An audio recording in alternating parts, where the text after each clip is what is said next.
Solved. The question that haunted humanity for centuries. Tolstoy reveals the answer. What if the most profound answer to the question that has echoed through the ages, the question of life's meaning, wasn't found in grand pronouncements or complex theories, but in a quiet, almost mundane observation? We spend so much of our lives chasing external validation, building elaborate structures of success and comfort, only to find ourselves staring into the abyss of existential dread. We grapple with the gnawing feeling of pointlessness, the silent scream of an unlived life, the overwhelming anxiety that perhaps, after all the striving, it all amounts to nothing. This isn't a new affliction.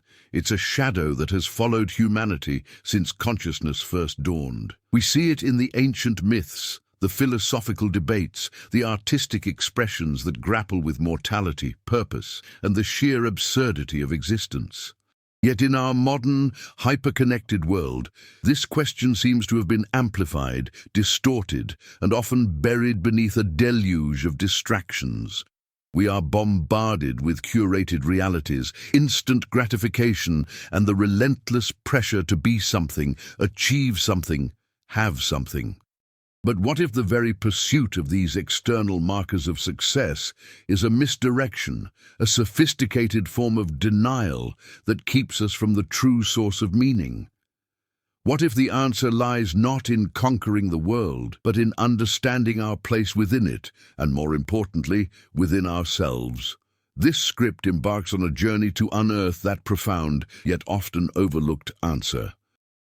We will delve into the heart of this age-old dilemma, not by offering platitudes or simplistic remedies, but by exploring the very foundations of human experience as illuminated by one of history's most profound observers of the human condition.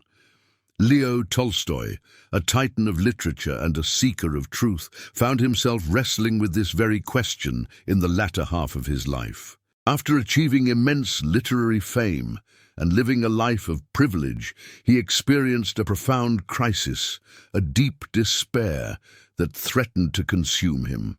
He felt the futility of his achievements, the hollowness of worldly accolades, and the stark reality of his own mortality. This wasn't a fleeting moment of melancholy, it was a full-blown existential breakdown. He recounted this period in his searing autobiographical work, A Confession, detailing his desperate search for solace and meaning. He looked to science, philosophy, and even the nascent socialist movements of his time, but found no lasting answers. The intellectual and rational frameworks that had served him well in his writing ultimately failed to satisfy the deep yearning of his soul. He saw the educated elite, like himself, adrift in a sea of doubt, while the uneducated masses, particularly the peasants, seemed to possess an innate understanding of life's purpose, a resilience born not of intellect, but of a different kind of knowing. This stark contrast became a pivotal point in his quest, leading him to question the very nature of knowledge and the sources from which true meaning can be derived. This internal turmoil mirrored the broader anxieties of an era grappling with rapid industrialization, scientific advancement, and the erosion of traditional religious faith. The Enlightenment had championed reason, but in doing so, many felt it had stripped away the comforting narratives that had previously provided a sense of order and purpose. The individual was left increasingly isolated, confronted with a vast, seemingly indifferent universe. This is the fertile ground where the seeds of modern existential angst were sown. We, too, live in a world where scientific materialism often reigns supreme, where the quantifiable and the observable are prized above all else, leaving little room for the intangible, the spiritual, the deeply personal quest for meaning. We are encouraged to dissect, analyze, and control, yet the most profound aspects of our existence often elude such methods. The feeling of being disconnected, of searching for a guiding light in the pervasive darkness of uncertainty, is a shared human experience that Tolstoy's journey so vividly captures. The problem, then, isn't necessarily the absence of meaning itself, but our flawed approach to finding it. We often look outward, seeking external validation, material possessions, or societal approval to fill an inner void. We strive for control in a world that is inherently unpredictable, clinging to certainty where none can be found. This relentless pursuit, this constant striving, paradoxically, leads us further away from the very peace and purpose we seek. Tolstoy's crisis was a catalyst, forcing him to confront the limitations of his previous worldview and to embark on a radical re-evaluation of what truly matters.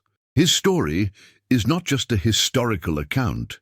It's a mirror reflecting our own contemporary struggles with anxiety, disillusionment, and the universal human desire for a life that feels significant and deeply lived. His eventual discovery, though seemingly simple, offers a profound shift in perspective, a way to navigate the complexities of modern life with a renewed sense of groundedness and inner peace. It is within this space of profound questioning, this echo of Tolstoy's own despair and subsequent revelation, that our exploration truly begins. We will peel back the layers of societal conditioning and intellectual constructs to reveal a more fundamental truth about human existence. The goal is not to provide a quick fix, but to illuminate a path toward a more authentic and meaningful life, one that resonates with the wisdom of the ages and speaks directly to the deepest yearnings of the soul. This journey promises to be challenging, yet deeply rewarding, as we seek to solve the question that has haunted humanity for centuries, guided by the enduring insights of Leo Tolstoy. The core of Tolstoy's existential crisis, as he articulated it, wasn't a lack of external achievement, but a profound disconnect from the fundamental rhythms of life. He realized that his intellectual pursuits, while impressive, had alienated him from the simple, unadorned reality of existence. He observed that the unlettered peasant, working the soil, found a natural equilibrium, a tacit understanding of purpose woven into the fabric of his daily toil and his connection to the earth. This wasn't about romanticizing poverty. It was about recognizing a vital form of wisdom that eluded the educated elite, a wisdom rooted in direct experience and a non-analytical engagement with the world. The peasant's life, dictated by the seasons and the needs of survival, possessed an inherent structure and a tangible connection to the cycles of birth, growth, and decay. This connection, Tolstoy surmised, provided an unshakable grounding, a sense of belonging that intellectual abstraction could never replicate. Furthermore, this grounding fostered a form of gratitude for the immediate, the tangible, the essential sustenance that life provided, a stark contrast to the insatiable hunger for more that characterized his own privileged existence. This realization led Tolstoy to a crucial distinction: the difference between intellectual knowledge and lived wisdom. He had accumulated vast amounts of intellectual knowledge, yet it failed to quench the thirst of his spirit. The peasant, conversely, possessed a profound, intuitive understanding of life's value, not through complex reasoning, but through direct participation. This wisdom wasn't learned from books. It was embodied in the very act of living, in the sweat of the brow, the warmth of the sun, the taste of bread earned through labor. He began to see that the pursuit of abstract meaning, divorced from concrete experience, was like trying to quench thirst by studying the properties of water rather than drinking it. The existential void he experienced stemmed from this very detachment, this intellectualization of life that had severed his connection to its vital essence. Consequently, the constant search for an external, abstract meaning of life became less relevant than cultivating a profound appreciation for the act of living itself, for the simple yet profound experiences that constitute our days.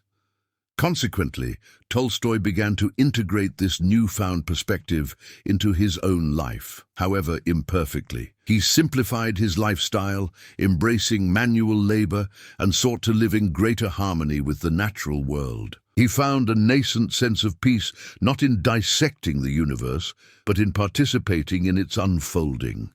This wasn't about abandoning his intellectual faculties, but about reorienting them, grounding them in the soil of lived experience.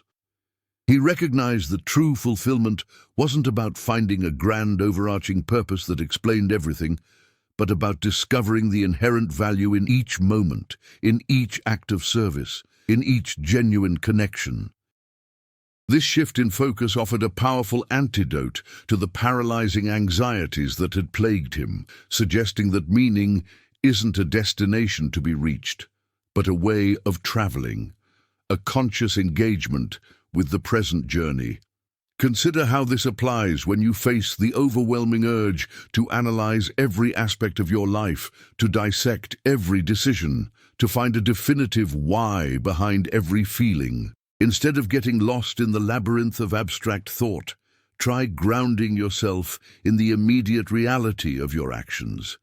When you feel a sense of futility creeping in, ask yourself, what is the simplest, most direct way I can engage with this moment? What tangible action can I take, however small, that connects me to the present reality? This might be as simple as tending to a plant, preparing a meal with focused attention, or offering a genuine smile to a stranger. Building on this, however, it's crucial to understand that this isn't about suppressing thought, but about balancing it. The intellectual mind has its place, but when it becomes the sole arbiter of meaning, it can lead us astray. The wisdom Tolstoy discovered lies in recognizing that the deepest truths are often felt and lived before they are understood, and that our connection to the fundamental processes of life is a primary source of our inherent worth and purpose. This is not about finding a grand cosmic answer, but about embracing the profound significance of the ordinary. The energy of life, as Tolstoy came to understand it, is not a passive force to be observed, but an active current to be participated in. This current is comprised of elements often overlooked in our pursuit of grand purpose: presence, gratitude, and surrender. Presence, in this context, is more than simply being in the here and now. It's a deep, unwavering attention to the unfolding moment, an immersion in the sensory tapestry of existence. It's the quality of being fully awake to the world, not as an observer analyzing it, but as a participant experiencing it. This active attention imbues even the most mundane tasks with a profound significance, transforming them from obligations into opportunities for connection. When we are truly present, the frantic internal monologue quiets, and we become attuned to the subtle energies that animate our lives. The warmth of the sun on our skin, the rhythm of our breath, the silent communication in a shared glance. This is the fertile ground where gratitude can blossom, not as a forced sentiment, but as an organic response to the abundance that surrounds us, even in scarcity. Gratitude, then, is not merely an expression of thanks for what we have, but a fundamental recognition of the inherent gift of existence. Tolstoy's journey highlighted how the educated elite often focused on what was lacking, perpetually dissatisfied. Conversely, those he observed living closer to nature seemed to possess an intrinsic appreciation for what was. This wasn't about ignoring hardship, but about cultivating a perspective that recognized the underlying blessings. It's the deep, resonant feeling that arises when we acknowledge the miracle of a single breath, the nourishment of a simple meal, the comfort of shelter. This conscious appreciation shifts our focus from lack to abundance, from complaint to contentment, thereby altering the very energetic signature of our experience. It's a powerful tool for recalibrating our internal compass, steering us away from the currents of dissatisfaction and towards a more positive, receptive state of being. Coupled with presence and gratitude is the transformative power of surrender. This is not passive resignation, but an active yielding to the natural flow of life. It is the recognition that our attempts to rigidly control every outcome often lead to immense suffering and frustration. Instead, surrender invites trust in a larger order, an acceptance of what is beyond our immediate control. It's the wisdom of the river that flows around obstacles rather than trying to smash through them, understanding that its ultimate destination is the sea. This doesn't mean abandoning agency or effort. Rather, it means directing our energy wisely, acting with intention while simultaneously releasing the desperate need for specific results. It's about engaging fully in the process, offering our best efforts, and then allowing life to unfold without the burden of rigid expectation. This delicate balance between action and acceptance is where true spiritual freedom is found. Now consider how this applies when you find yourself caught in a spiral of anxiety about the future or dwelling on past regrets. Instead of trying to force a resolution or mentally rewrite history, practice the energy of presence. Bring your full attention to the very next action required. Feel your feet on the ground, the sensation of your breath. From this grounded state, cultivate gratitude for the simplest aspects of your current reality. The fact that you are breathing, that you have a place to be, that you can perceive. Then, gently practice surrender. Acknowledge what you cannot control about the situation. Offer your intentions and efforts to the unfolding process, releasing the desperate grip on a predetermined outcome. This isn't a one-time fix, but a continuous practice, a way of consciously engaging with the vital energies that shape our lives, allowing us to navigate challenges with greater resilience and a deeper sense of inner peace. By actively cultivating presence, gratitude, and surrender, we tap into a profound wellspring of life force, transforming our daily experience from a struggle for control into a dance of conscious participation.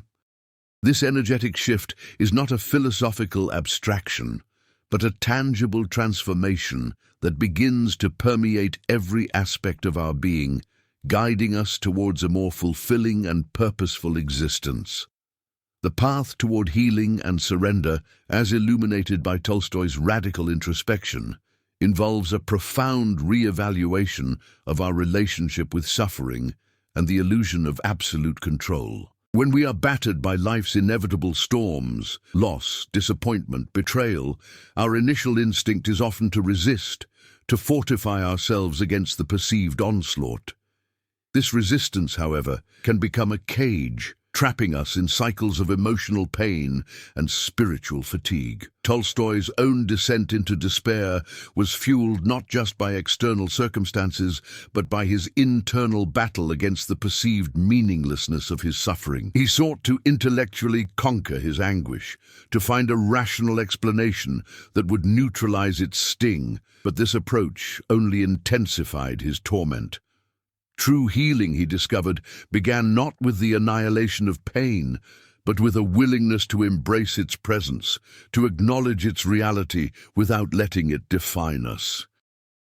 This requires a courageous act of vulnerability, a conscious choice to lower our defenses and allow the raw, unvarnished truth of our emotional landscape to be seen, first, by ourselves.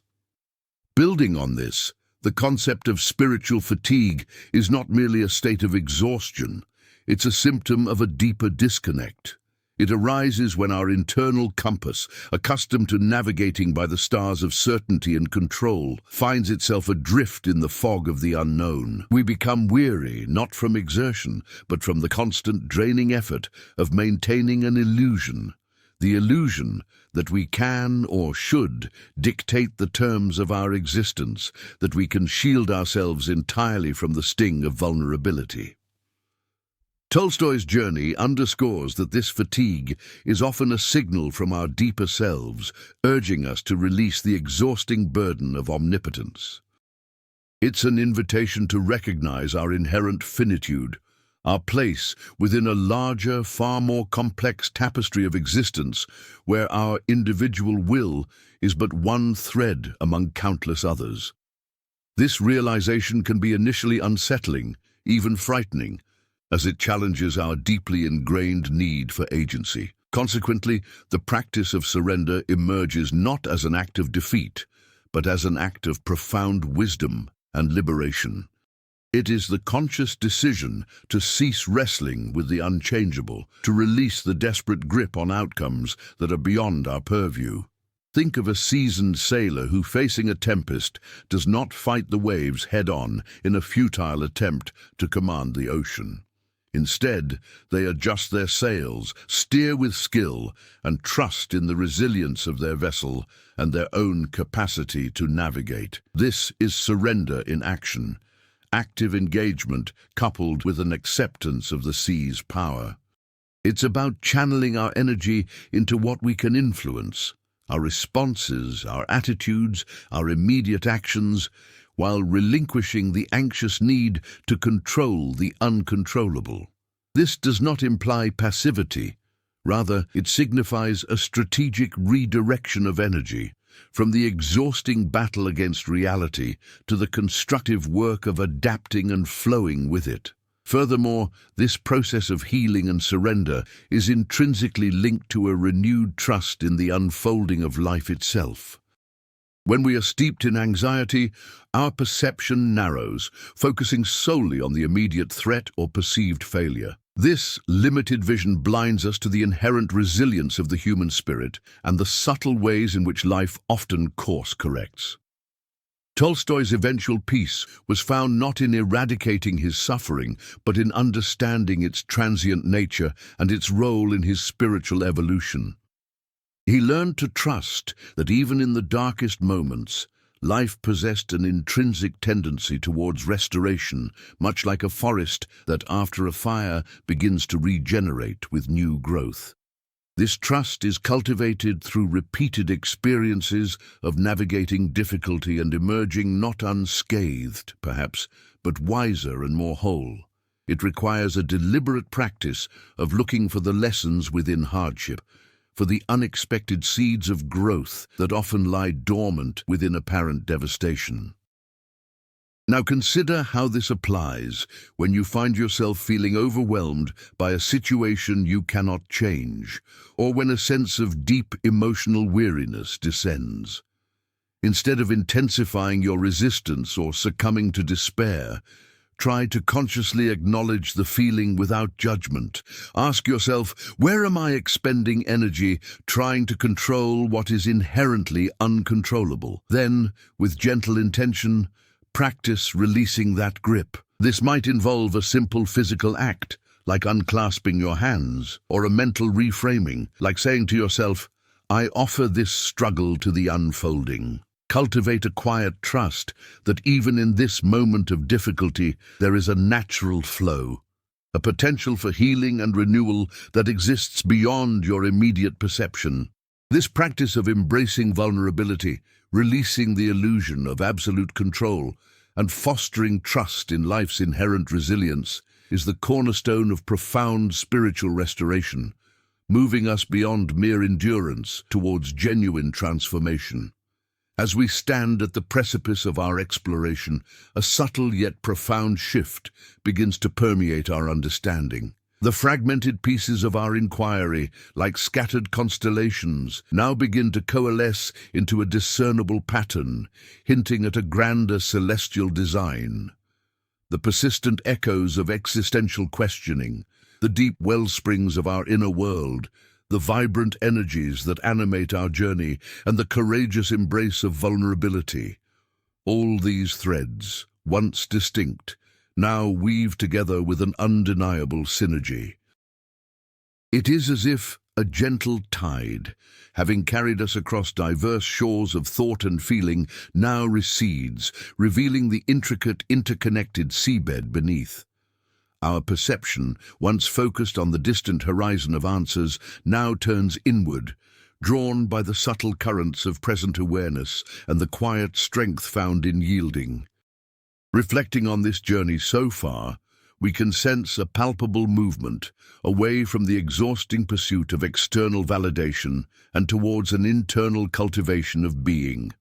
The constant striving to conquer, to control, to define, begins to yield to a more fluid engagement with the unfolding present. The anxieties that once seemed insurmountable, born from a perceived lack of meaning or an overwhelming sense of isolation, start to soften, not through forceful eradication, but through a gentle reorientation of our inner landscape.